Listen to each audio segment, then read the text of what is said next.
Virgin. Virgin. Virgin. You know how you watch a movie as a child and the movie says a couple words that you didn't understand, but you didn't really care about any of that because the movie was just so entertaining and all you cared about were the hilarious characters and the awesome chase scenes? Yeah, that's this movie in a nutshell.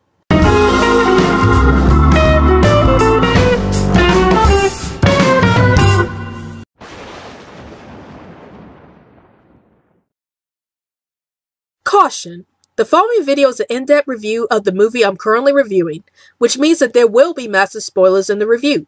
If you haven't seen this movie yet, then please feel free to watch this movie first before watching this video. However, if you have already seen this movie, or you just want to know my thoughts on this movie, then keep watching. Hocus Pocus was one of the oddest movies ever made by Disney, and not because the movie was weird or anything like that, but because the movie was much darker and edgier than from what we expected from Disney. It's got everything that you wouldn't expect in a Disney film. Death of a child, children being threatened with death, and loads of sexual references. Oh lord, the sexual references. Also, it's interesting to note that this film was a huge box office success, making back only $39 million worldwide on a $28 million budget. Now that's actually not so bad since the movie still made back its money, but it wasn't like Titanic numbers or anything like that. But despite all that, this movie became a huge cult classic over the years, and it has remained to be one of the most watched movies during the Halloween season. I definitely make an effort to watch this movie every October. So before I get into my thoughts about this movie, I would like to give out a brief summary of this film. The film starts off with a young teenage boy named Thackeray Banks, who finds out that his little sister Emily is being lured away by the Sanderson sisters, who are a trio of witches. It turns out that the Sanderson sisters were planning on sucking out the souls out of the children of Salem so that they could prolong their youth and their lives. When Thackeray found out that the Sanderson sisters were planning on sucking out his sister's life, he tried to save her, but failed in his attempts and Emily's life ends up being taken. After the Sanderson sisters got their youth back, they decided to curse Thackeray into being an immortal black cat. But soon afterwards, the townspeople catch up to the Sanderson sisters and ended up hanging them for their crimes. But before they died, the Sanderson sisters recited a death curse that on Halloween, when the moon is round, a virgin would summon them from the ground. After that story is told, the movie fast forwards to the year 1993, the year that this movie was released, and we are introduced to a young boy named Max and his family as they have moved from California to the city of Salem. Max is having a horrible time adjusting to his new home, while his 8-year-old sister Danny is adjusting just fine. Then on Halloween night, Max and Danny go out trick-or-treating, and they meet up with Allison, Max's crush, and they all decide to go to the old building where the Sanderson sisters had resided in many years ago. It was then that Max decided to light the candle that would free the Sanderson sisters, despite the fact that Danny and Allison tried to warn him against it. But when Max lit the candle, the Sanderson sisters ended up coming back to life and decided to try and steal the souls from the children again. Now Max, Danny, Allison, and Binks, the mysterious black cat who is trying to prevent the Sanderson sisters from being resurrected, have to try and stop the Sanderson sisters from reenacting their plan.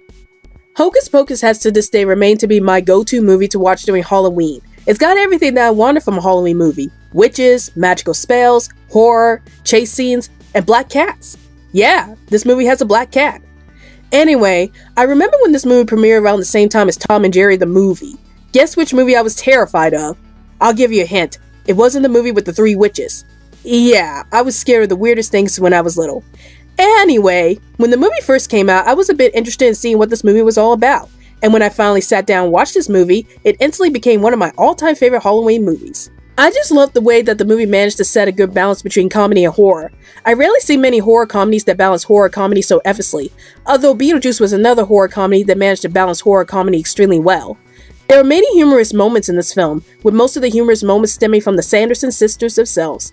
And I often found myself laughing at the crazy antics that the characters go through. I also love the way that the film showcased the horror elements alongside the comedic elements. The Sanderson sisters' main goal in the film is to suck out the souls from all the children in Salem in order to make themselves younger. Now that in itself is a pretty scary concept, especially for a children's movie. I mean heck, the movie started out with a child being killed by having her soul sucked out by the Sanderson sisters. That's a pretty gutsy move for a Disney movie. I also like the fact that the movie has content that both kids and adults could enjoy. The kids would enjoy the comedic antics that were being displayed in the film, especially with any scene that features the Sanderson sisters. Meanwhile, the adults would enjoy some of the more mature jokes being mentioned in this film, which included the whole joke about the word virgin being mentioned constantly, which I'll go into more depth with later. Now I would like to talk about my favorite part of the film, the themes themselves. The main theme of this film seems to be about the importance of loving your family, in this case your siblings, even if they annoy you from time to time. There are 3 different sets of siblings in this film, and they are the Sanderson sisters, Winifred, Mary, and Sarah, Thackeray Binks and his little sister Emily, and Max and his little sister Danny. They each represent the different types of relationships that can be shown between siblings. Thackeray Binks and his little sister Emily have the more positive relationship in the film, as they both truly care about each other, and Thackeray is willing to do whatever it takes to protect his little sister. But unfortunately, Thackeray was unable to save Emily from the Sanderson sisters, and he ended up paying the price by being turned into a black cat for all eternity. Then on the negative side of the sibling relationships, we have the Sanderson sisters themselves. Winifred, who is the oldest among the sisters, is shown as being abusive and rude to her 2 younger sisters, Mary and Sarah, and it is implied that she wouldn't do anything to help her 2 sisters if they were in trouble. A fact that she outright stated to Max when Max attempted to sacrifice his own life to save his sister Danny towards the end of the film, and Winifred calls him a fool for sacrificing his life for his sister. It shows that Winifred doesn't care about her own sisters, and that she is willing to steal all of the souls of the children for herself whenever she gets the chance to. But considering how clueless and bumbly both Sarah and Mary are, I kinda understand why Winifred is so frustrated with them. Then we have the middle ground, the sibling relationships, which is Max and Danny. Max and Danny are shown to be arguing with each other throughout the movie, and Max is occasionally annoyed by Danny's hyper-personality. However, there were various moments in the movie where Max and Danny do care about each other. Like the scene at the beginning when Max apologizes to Danny for being so mean to her when they go out trick-or-treating, showing that he doesn't like making Danny unhappy. And especially during the scene when Max, Allison, Danny, and Binks fight against the Sanderson sisters, and Max is willing to sacrifice his own life to save Danny from the Sanderson sisters. I like the fact that the movie showcased all of these different types of relationships between these siblings. It shows that family relationships can have its ups and downs. One minute you are fighting or arguing with your loved ones over a bad situation, the next minute you are hugging them like crazy and telling them that you love them. I always enjoy watching movies that feature families, and Hocus Pocus is definitely one of the most intriguing movies that features a family cast I have ever seen. Now that I talked about the main theme of this movie, I would like to talk about the characters themselves. The first character that I wanted to talk about is Thackeray Binks himself. Now, while Thackeray isn't the main character of the film, that honor would have to go to Max, he is the first character introduced into the movie, and his presence jumpstarts the plot of the film. Thackeray is shown at the beginning of the film trying to save his sister Emily from the Sanderson sisters' clutches, but unfortunately he is unable to save Emily, and the Sanderson sisters ended up turning him into a cat for his troubles. After so many years, Thackeray, now known as Binks, had tried to prevent a virgin from lighting up the candle that would release the Sanderson sisters, but of course we already know where this is going. Anyway, I thought that Thackeray was an okay character as a human being since we don't get to see him that much as a human being, but when Thackeray becomes a black cat, he becomes one of the most intriguing characters in the film. I love the snarky wit that he has as a cat, especially his conversations with Max, as it made him into a slightly hilarious character. I also love the fact that Thackeray truly cares about Danny, and would do anything to keep Danny safe. It becomes even more heartwarming and tragic once you learn that Thackeray failed to save his sister Emily from the Sanderson sisters at the beginning of the film. Thackeray trying to protect Danny throughout the film was his way of trying to make sure that no one else would have to suffer the pain that he went through when his sister was killed. I even felt sorry for Thackeray because he lost the one person who was precious to him, and it had been haunting him ever since. I really love the scene when Binks tells Max to take care of his sister Danny, because he'll never know how precious she is until he loses her. It shows how it's important to appreciate your family members, because you never know when they will be gone, and it's clear that Binks doesn't want what happened to Emily happen to Danny. I also like Thackeray as a black cat, Binks, because Binks reminded me so much of Salem the Cat from Sabrina the Teenage Witch. Both characters were black cats who were often snarky, and yet they were pretty hilarious, although Salem has a less tragic backstory than Binks does. The next character that I wanted to talk about is Max himself, the actual protagonist of the story. At the beginning of the movie, Max was unhappy with his life because he and his family had just moved from California to Salem, and he's having a hard time adjusting to the change. He is also shown as being rather dismissive towards everyone he meets, especially towards his little sister Danny, as he can't wrap around the fact that everyone in Salem believes in the tales about the Sanderson sisters. But then he does something rather stupid in the film, and that is lighting up the candle that will free the Sanderson sisters, despite the fact that both Danny and Allison told him not to do it. Yeah, way to go, Max. But as the movie progresses, Max starts becoming a better character as he starts taking responsibility for his actions and tries to stop the Sanderson sisters from completing their plan. I like the fact that part of Max's character development is learning to appreciate his little sister Danny. At the beginning of the film, he was rather rude towards Danny, but when Danny's life is in danger, he tried to do everything in his power to save Danny, even if that means putting his own life on the line. Another character that I wanted to talk about is Danny herself. Danny was probably one of the most entertaining protagonists in the film, next to Binks the cat. I love the fact that Danny is shown as being highly energetic and can be snarky when the situation calls for it.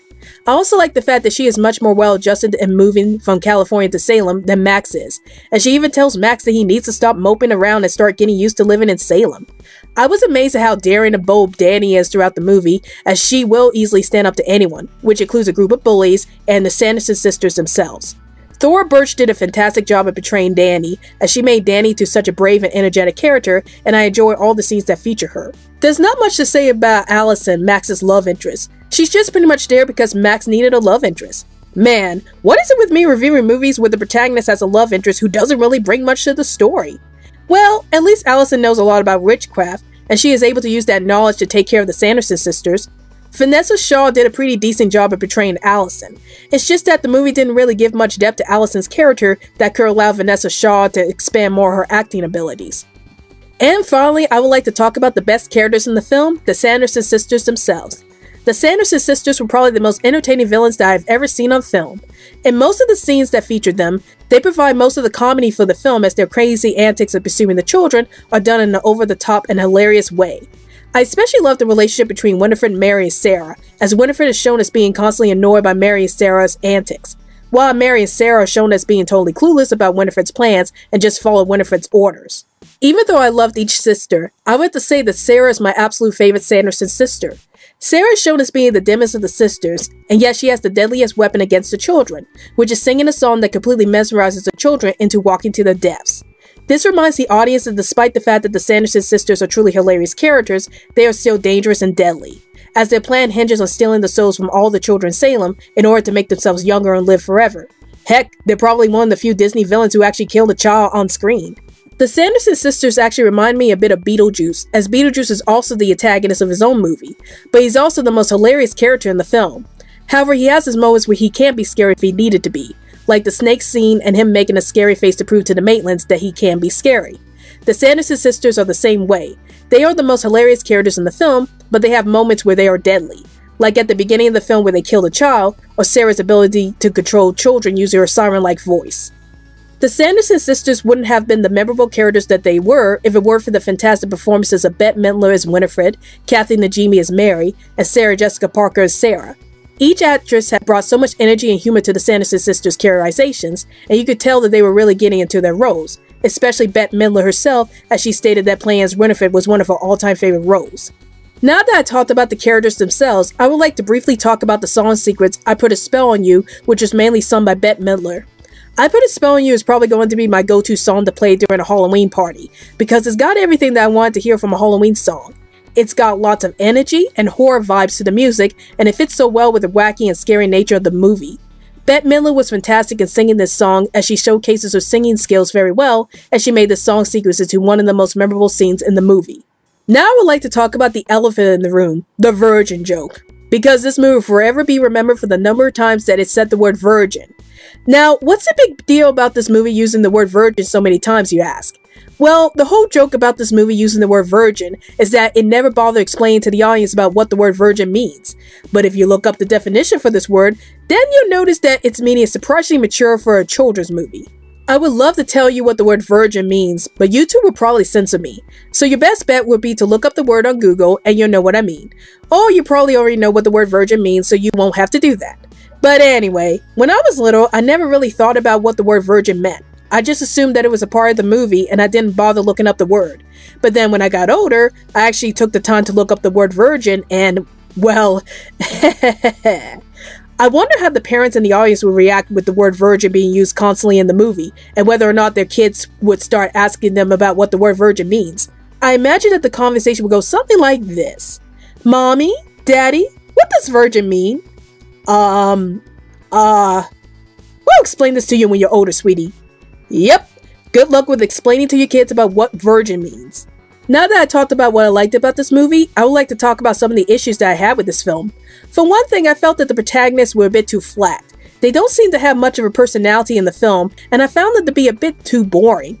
I had mentioned before about how Allison was just there to be a love interest to Max. She doesn't really seem to have a personality of her own, and the only interesting thing about her is that she knows a lot about witchcraft. I actually wish that the movie did a lot more with Alice's knowledge about witchcraft, so that way she would bring more to the story. And even though Max was handled a bit better, he actually has a personality. I felt that they could have done more with Max's character to just make him be known as the guy who freed the Sanderson sisters. The only protagonists that I felt were interesting were Danny and Binks themselves. Danny because I love her energetic and snarky personality, and Binks because, well, he's a talking black cat, and he could be pretty snarky at times. Also, he had a tragic backstory that made me really feel for his character. And don't get me started on Max and Danny's parents. I mean, they were barely in the movie and they didn't get much development in the story. Now, I know that it's a thing in children's movies to not have the parents be too involved in the kids' adventures, but I would like to see Max and Danny's parents do more than just stand around and making short little comments about their kids' lives.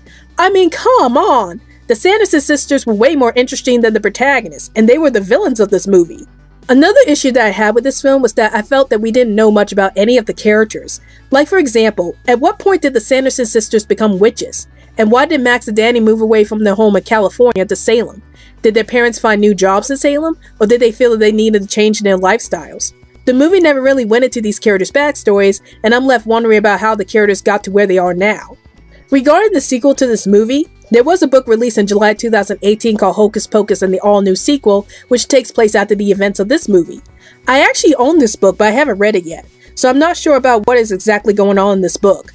Now, as of this video, there were some talks about making an actual sequel to this movie, but Bette Midler has stated that the sequel is not going to happen. So it's unknown at this point if the book Hocus Pocus and the all-new sequel is going to be considered the canon sequel to this movie, or if Disney would change their minds and still do the sequel movie sometime down the line. Who knows what will happen in the near future. Hocus Pocus is rated PG for some scary sequences and for language. I actually agree with this rating. There are some scary moments in this film, mainly with Emily being killed at the beginning of the movie and the Sanderson sisters plotting on stealing children's souls to make themselves younger. As for the language, there are a couple of damns and hells being thrown around, but nothing too edgy. Also, there's some edgy humor in this movie, especially with the whole virgin joke, but again, it never goes too overboard with the humor. Overall, I give Hocus Pocus a score of a 9.3 out of 10. Even though the protagonists were a bit flat, and I wish that the movie had explored the characters' backstories a bit more, I really enjoyed this movie. The horror and the humor were balanced out quite nicely, and the Sanderson sisters are probably the most entertaining villains that I have ever seen in any movie. The actresses portraying the Sanderson sisters really gave it their all, and they made this movie into such a fun experience to watch. The movie might not have a deep story, it's basically about a group of kids trying to stop some witches, but it's a lot of fun to watch, and it's definitely a movie that you should watch every Halloween. Hope you enjoyed my review of Hocus Pocus.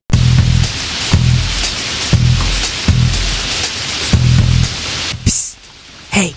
Hey you, have you been enjoying the Reviews 2.0 videos? Want to get an added bonus for viewing these videos? Like getting early access to these videos before they are released on YouTube? Or being able to request what movies and TV shows I should review next? Then please feel free to support these videos through my Patreon account. Check out all of the tier titles on my account and choose which tier title you want to be known as. You could become a new member on the block, an early bird, be a part of the future Bunch team, a backstage passenger, an animation superstar, and last but not least, the Honorary Supreme.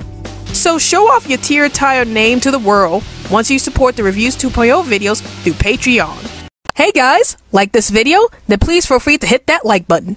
And also, hit that subscribe button for more content about video games, movies, and TV shows from this channel. And now, let's roll the credits please!